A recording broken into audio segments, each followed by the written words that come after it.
Dans les terres fertiles d'Égypte, un roi s'était proclamé Dieu. Il marchait dans ses palais dorés, entouré de soldats, de statues et de richesses. Il disait avec arrogance: Je suis votre Seigneur, le Très-Haut.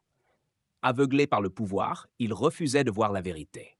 Ce tyran avait réduit un peuple innocent à l'esclavage. Les hommes travaillaient sans relâche, construisant ces monuments. Les femmes étaient humiliées et les enfants tués sans pitié. Chaque jour, ses ordres devenaient plus cruels. Un homme pieux, envoyé par Allah, vint à lui. Il lui parla avec douceur, l'appelant à abandonner l'injustice et à adorer le seul vrai Dieu. Mais Pharaon se moqua de lui et demanda des preuves. Alors, des signes clairs et puissants furent montrés, des miracles visibles de tous. Mais l'orgueil de Pharaon l'empêchait de reconnaître la vérité. Il accusa le messager de mensonge et fit venir les meilleurs magiciens pour le défier. Ce jour-là, devant toute l'Égypte réunie, les magiciens lancèrent leurs cordes et bâtons. Mais ils furent rapidement témoins d'un miracle qui les laissa sans voix. Ils comprirent que ce qu'ils voyaient venait de Dieu, le Créateur de toutes choses. Ils tombèrent alors prosternés et dirent: Nous croyons en le Seigneur des mondes. Pharaon entra dans une rage folle. Il les menaça de mort, mais ils répondirent sans peur: Fais ce que tu veux, nous avons foi en notre Seigneur.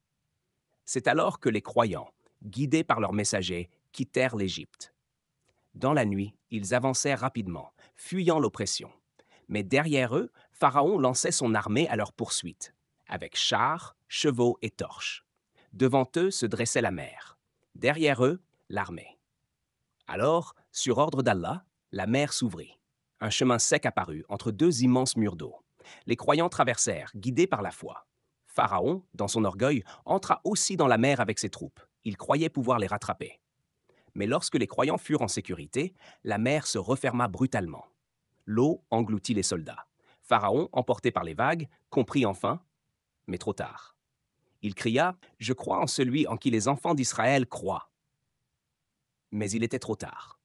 Allah dit: Maintenant, alors que tu as désobéi auparavant, Pharaon fut noyé. Lui, le roi au trésor, aux armées, au pouvoir absolu, périt dans l'eau, sans pouvoir se sauver lui-même. Mais Allah voulut faire de lui un signe. Son corps fut rejeté par la mer. Et Allah dit: Aujourd'hui, nous allons préserver ton corps afin que tu sois un signe pour ceux qui viendront après toi. Et ainsi se termina l'histoire du tyran qui avait défié Dieu.